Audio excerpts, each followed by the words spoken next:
নমস্কাৰ আজি লৈ আহিছোঁ সকলোৰে গুৰুত্বপূৰ্ণ মেথছৰ টপিক যিকোনো ধৰণৰ পৰীক্ষাৰ মেথছ নিশ্চয় আহে সেইবাবে মেথছৰ কিছুমান লাভ লোকচানৰ প্ৰশ্ন লৈ আহিছোঁ যদি আপোনাৰ লাভ লোকচানৰ প্ৰশ্ন আহে অতি সহজে সলিউশন কৰিব পাৰিব এই ভিডিঅ'টো চোৱাৰ পাছত আশা কৰিছোঁ ভিডিঅ'টো স্কিপ নকৰাকৈ চাই থাকিব এতিয়া প্ৰথমটো প্ৰশ্ন লৈছোঁ এই ইয়াত কৈছে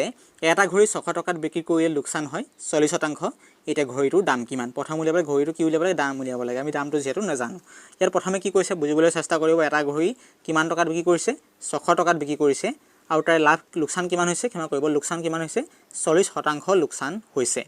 এটা ঘড়ীটোৰ দাম কিমান আছিল হেতু উলিয়াব লাগে প্ৰথমতে আমি নিশ্চয় নাজানো ঘড়ীটোৰ দাম আমি কেতিয়াও জনা নাই গতে ঘড়ীটোৰ দাম যেটো উলিয়াব লাগে হেবে কি কৰিব লাগিব আমি ধৰি লৈছো ঘড়ীটোৰ দাম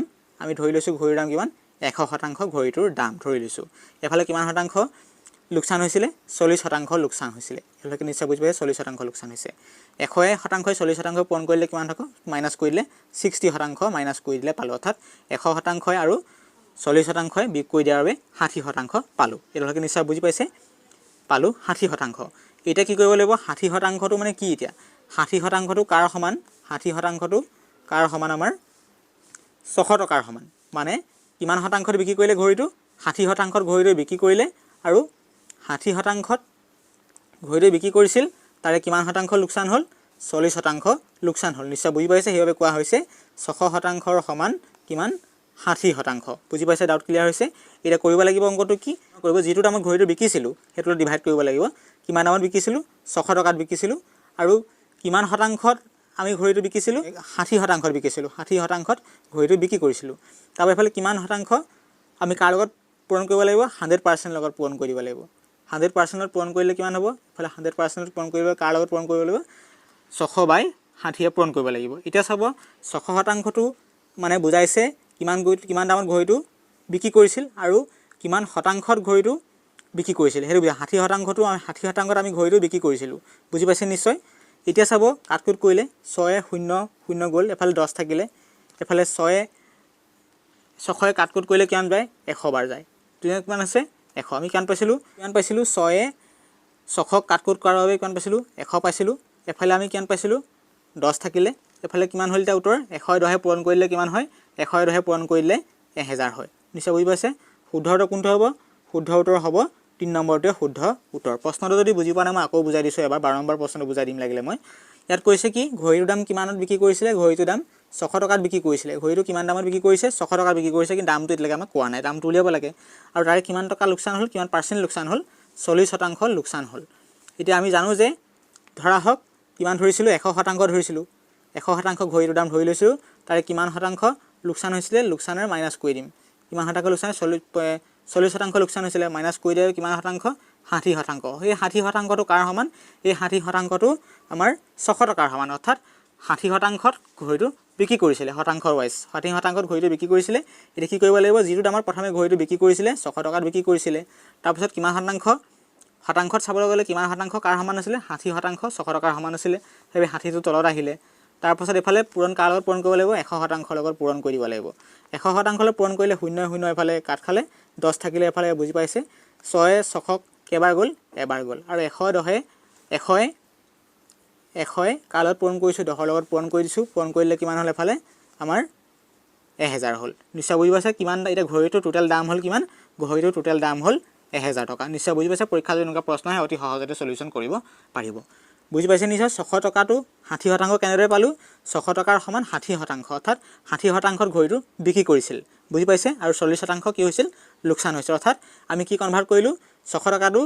পাৰ্চেন্টেজ অৰ্থাৎ শতাংশলৈ কনভাৰ্ট কৰি দিয়াৰ বাবে কিমান হল 60% হৈ থাকিলে আৰু তাৰে কিমান 40% মাইনাস হৈ থাকিলে প্ৰশ্নটো বুজি পাইছে নিশ্চয় এটো আছিল এতিয়া অন্য এটা প্ৰশ্ন লৈ আগবাঢ়ো প্ৰশ্ন লৈছো যিকোনো এটা বস্তু ক্ৰয় আৰু কিনা আৰু বেচাৰ অনুপাত 50:85 তেতিয়া হলে কিমান শতাংশ লাভ হল হেতু উলিয়াব লাগে প্ৰশ্নটো যদি বুজি নাপায় আকৌ পঢ়িব যিকোনো এটা বস্তু ক্ৰয় আৰু কিনা আৰু হেজাৰ ঠাইত বেচা হ'ব লাগিছিল পেইন্টিং মিস্টেক বেচাৰ অনুপাত 50:85 হয় তেতিয়া হলে কিমান শতাংশ লাভ হল হেতু উলিয়াব লাগে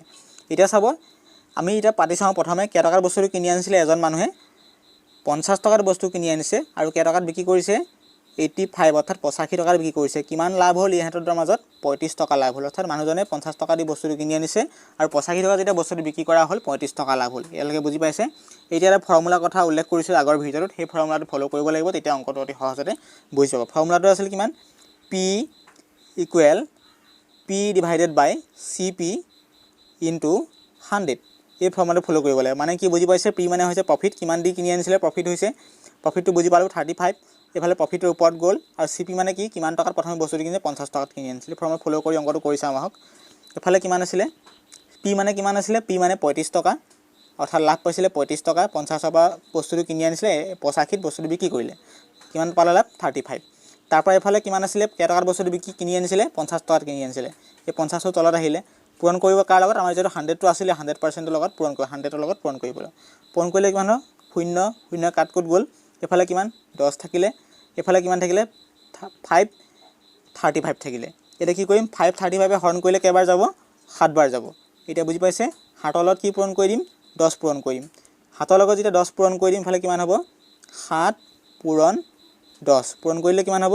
পূৰণ কৰিলে 70 এটা নিশ্চয় বুজিব উত্তৰটো কোনটো হ'ব উত্তৰটো 2 নম্বৰটো শুদ্ধ উত্তৰ যদি বুজি পোৱা নাই প্ৰশ্নটো আকৌ বুজাই দিছো মই দুবাৰকৈ বুজাই আহিছো যেহেতু প্ৰথমে কিমান টকা লাভ হৈছে 50 টকাৰ বস্তুটো কিনি আনিছে এজন বেপাৰীয়ে 50 টকাত কিনি আনিছে আৰু কিমানত বিক্ৰী কৰিছে 85 টকাত কিনি আনি 85 টকাত বিক্ৰী কৰিছে কিমান টকা লাভ হ'ল 35 টকা লাভ হ'ল এলৈকে বুজি পাইছে 35 টকা লাভ হ'ল এটা কি কৰিব লাগে কিমান শতাংশ লাভ হ'ল প্ৰফিট কিমান শতাংশ হেৰু উলিয়াব লাগে তাৰ বাবে এটা ফৰ্মুলা নিশ্চয় দিছিলো ফৰ্মুলাটো আছিল P ইকুৱেল P ডিভাইডেড বাই কি আছিলে CP আছিলে আৰু পূৰণ কাৰ লগত 100 লগত পূৰণ কৰিব লাগে ফৰ্মুলা আছে ফৰ্মুলা ফলো কৰিব লাগিব কেনে P মানে হ'ল কিমান টকা লাভ হৈছিলে 35 টকা লাভ হৈছিলে আৰু কেই টকাত বস্তুটো কিনি আনিছিলে 50 টকাত কিনি আনিছিলে 50 টকাত কিনি আনিছিলে এফালে কাৰ লগত পূৰণ হ'ব 100 লগত পূৰণ হ'ব এটা অংকটো মতে কৰি চাওঁ এফালে কিমান পাইছিলো আমি 35 এফালে 50 এফালে কিমান পাইছিলো 100 পাইছিলো তাৰপা এফালে কাটকুট কৰিলে কিমান হ'ব 0 0 কাটকুট গ'ল এফালে কিমান 10 থাকিলে এফালে 5 35 এ হৰণ কৰিলে কিমান হয় 7 বাৰ যায় আমি 7ৰ লগত 10 পূৰণ কৰি দিলে কিমান হ'ল 70 হৈ গ'ল এটা শুদ্ধ উত্তৰ কোনটো হ'ব শুদ্ধ উত্তৰ হ'ব আমাৰ দুইটো হৈছে শুদ্ধ উত্তৰ 70% গতিকে বুজি পালে যিকোনো বস্তু 50 টকাত বিক্ৰী কিনি আনি 85 টকাত বিক্ৰী কৰি দিয়াৰে 35 টকা লাভ পাইছিলে আৰু এটা কিমান শতাংশ লাভ পালে টকালৈ শতাংশলৈ কনভাৰ্ট কৰি দিয়াবে 70% লাভ পালে শুদ্ধ উত্তৰটোৱে 70% পৰীক্ষা যদি এনেকুৱা প্ৰশ্ন আহে অতি সহজতে সলিউশন কৰিব পাৰিব এটা কোৱেশ্চন নম্বৰ বি লৈ আগবাঢ়িছো ইয়াত কৈছে এটা কলম 40 টকাত কিনি 50 টকাত বিক্ৰী কৰিলে এতিয়া কিমান শতাংশ লাভ হ'ল হেতু উলিয়াব লাগে প্ৰশ্নটো মতে ইয়াত প্ৰশ্নটো এটাৰে বুজাই দিছে এটা প্ৰশ্ন পাজল ভুল হৈ আছে এটা কলম 40 টকাত থাকি গ'ল টকাৰ হ'ব লাগে 40ৰ বজাত টকা হ'ব লাগিছিল 40 টকাত কিনি 50 টকাত বিক্ৰী কৰিলে এতিয়া কিমান শতাংশ লাভ হ'ল হেতু উলিয়াব লাগে প্ৰথমতে জানিব লাগিব কি বস্তুটো 40 টকাত কিনি আনিছে আৰু কেই টকাত বিক্ৰী কৰিছে 50 টকাত বিক্ৰী কৰিছে লাভ কিমান হ'ল আমাৰ 10 টকা লাভ হ'ল এলৈকে বুজি পাইছে নিশ্চয় এলৈকে বুজি পাইছে 10 টকা লাভ হ'ল এতিয়া প্ৰশ্নটো কৈছে কি শতাংশত উলিয়াব লাগে অৰ্থাৎ কিমান শতাংশ লাভ হ'ল কিভাবে ফৰ্মুলাটা উল্লেখ কৰিম সেই ফৰ্মুলাটো ফলো কৰিলে অতি সহজতে অংকটো কৰিব পাৰিব শৰ্ট ট্ৰিক্স এটোই আমি পাতি চাওঁ P equal P divided by CP P equal P divided by CP into 100 ফৰ্মুলাটো নিশ্চয় বুজি পাইছে P মানে হৈছে কেই টকা প্ৰফিট পাইছিলো 10 টকা প্ৰফিট পাইছিলো 10 টকা প্ৰফিট পাইছিলো তাবা CP মানে কিমান CP মানে হৈছে কেই টকা বস্তুটো কিমান দামত কিনি আনিছিলে প্ৰথমে হেতু বুজাইছে CP মানে বস্তুটো মেইন দাম টোটাল দামটো কিমান আছিল প্ৰথমতে এটা 100 লগত পূৰণ কৰিব লাগে অংকটো পাতি চাওঁ ফৰ্মুলাটো মতে আমি পাইছিলো কিমান P মান কিমান পাইছিলো 10 টকা পাইছিলো 10 টকা কেনেকৈ পাইছিলো 40 টকাত কিনি আনি 50 টকাত বিক্ৰী কৰি দিয়াৰ কিমান পাইছিলো 10 টকাত পাইছিলো 10 টকা লাভ পাইছিলো প্ৰফিট তাৰ পাছত CP মান কিমান আছিল CP মান আছিল আমাৰ 40 টকা অৰ্থাৎ টোটাল দামটো কিমান আছিল প্ৰথমতে 40 টকা এটা কাৰ লগত পূৰণ কৰিব লাগিব 100 ৰ লগত পূৰণ কৰি দিব 100 ৰ লগত পূৰণ কৰিলে কিমান হ'ব কাটকুট গ'ল এফালে কিমান থাকিলে 10 থাকিলে এফালে 40 এ 10 কাটকুট কৰিলে কিমান হ'ব 40 এ 10 কাটকুট কৰিলে পাতি চাওঁ তেতিয়া অংকটো বুজি পাব এফালে লৈছো এফালে 10 পাইছিলো এফালে কাটকুট কৰি দিয়াবে 4 থাকিলে এফালে কিমান আছিল 10 আছে এলৈকে বুজি পাইছে এটা 4 এ 10 কি কৰিব লাগিব হৰণ কৰিব লাগিব হৰণ কৰি দেখাই দিছো আপুনি বুজি নাপাব পাৰে হৰণ অংকটো 4 এ এফালে দুবাৰ দিলে কিমান হ'ল এফালে 8 হ'ল এফালে 2 হ'ল অৰ্থাৎ দহৰণ কৰিলে কিমান 2 হ'ল 2 লগত পইণ্ট দি দিয়াকে কিমান হ'ল 0 হ'ল পইণ্ট দিলে 0 হয় নিশ্চয় বুজি পাইছে আকৌ 5 দিলো 5 দিলে কিমান হ'ল 20 হ'ল এটা নিশ্চয় বুজি পালে শুদ্ধটো কি 2.5 এটাই পাতি চাওঁ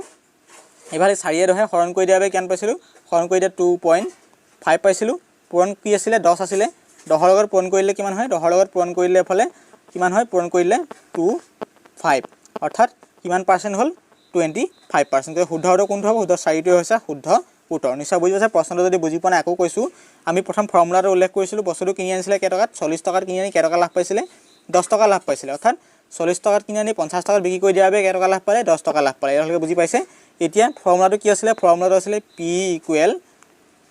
P divided by CP CP into কিমান আছিলে 100 100 ফৰ্মুলা হয় এতিয়া ফৰ্মুলাটো নিশ্চয় বুজি পালে ফৰ্মুলাটো মতে কৰিছিলে কি হয় 40 টকাত কিনি আনি 50 টকাত বিক্ৰী কৰি দিয়া P মানে কিমান 10 টকা প্ৰফিট পাইছিলো CP মান কিমান আছিলে CP মানে কষ্ট প্ৰাইচ টোটাল দামটো কিমান আছিলে 40 টকা আছিলে যেটো প্ৰথমতে তাৰ পিছত 100 to 100 ফৰ্মুলা মতে আছিলে কাটকুট কৰি দিলে আপুনি কাটকুট কৰিলে ভাই 10 থাকিলে এবাৰ 4 এৰে হৰণ কৰিলে কিমান পাইছিলো 4 এৰে হৰণ কৰি যে দেখাই দিলো 2.5 পাইছিলো 4 এৰে কাটকুট কৰি দিয়া বাবে 2.5 10 ৰ 10 পূৰণ হৈ গল অৰ্থাৎ 25 2.5 পূৰণ 10 হে পূৰণ কৰিলে কিমান হয় উত্তৰটো হয় আমাৰ 2.5 পূৰণ 10 হে পূৰণ কৰিলে কি হয় আমাৰ উত্তৰটো হয় 25 অৰ্থাৎ কিমান শতাংশ হ'ল অৰ্থাৎ 25% বস্তুটো লাভ হ'ল নিশ্চয় বুজি পাইছে এটা আছিল গুৰুত্বপূৰ্ণ ভিডিও এটা পুনৰ অন্য এটা কোৱেশ্চন লৈ আগবাঢ়ো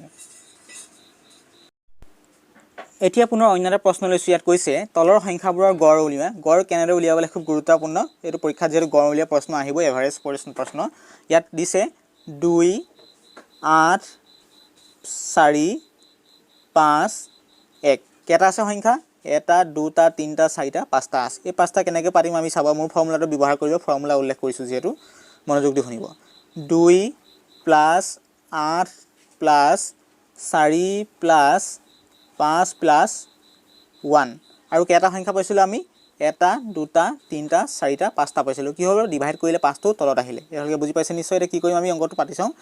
8 এ 2 এ 10 10 এ 4 এ 14 14 এ 5 এ কিমান 19 19 এ কিমান 20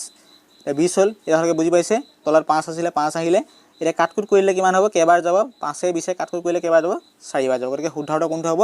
4 হৈছে শুদ্ধ উত্তৰ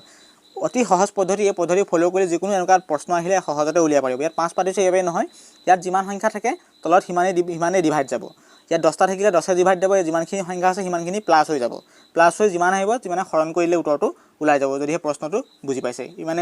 আছিল ভিডিওটোৰ পৰা যদি অকমান উপকৃত হৈছিল পিছে নিশ্চয় ভিডিওটো লাইক কৰিব লগতে এনেকুৱা ধৰণৰ ৰিজনিংৰ কোৱেশ্চন বা মেথছৰ কোৱেশ্চন পাই থাকিবলৈ আমাৰ চেনেলটো সাবস্ক্ৰাইব নকৰাকৈ নাথাকিব ধন্যবাদ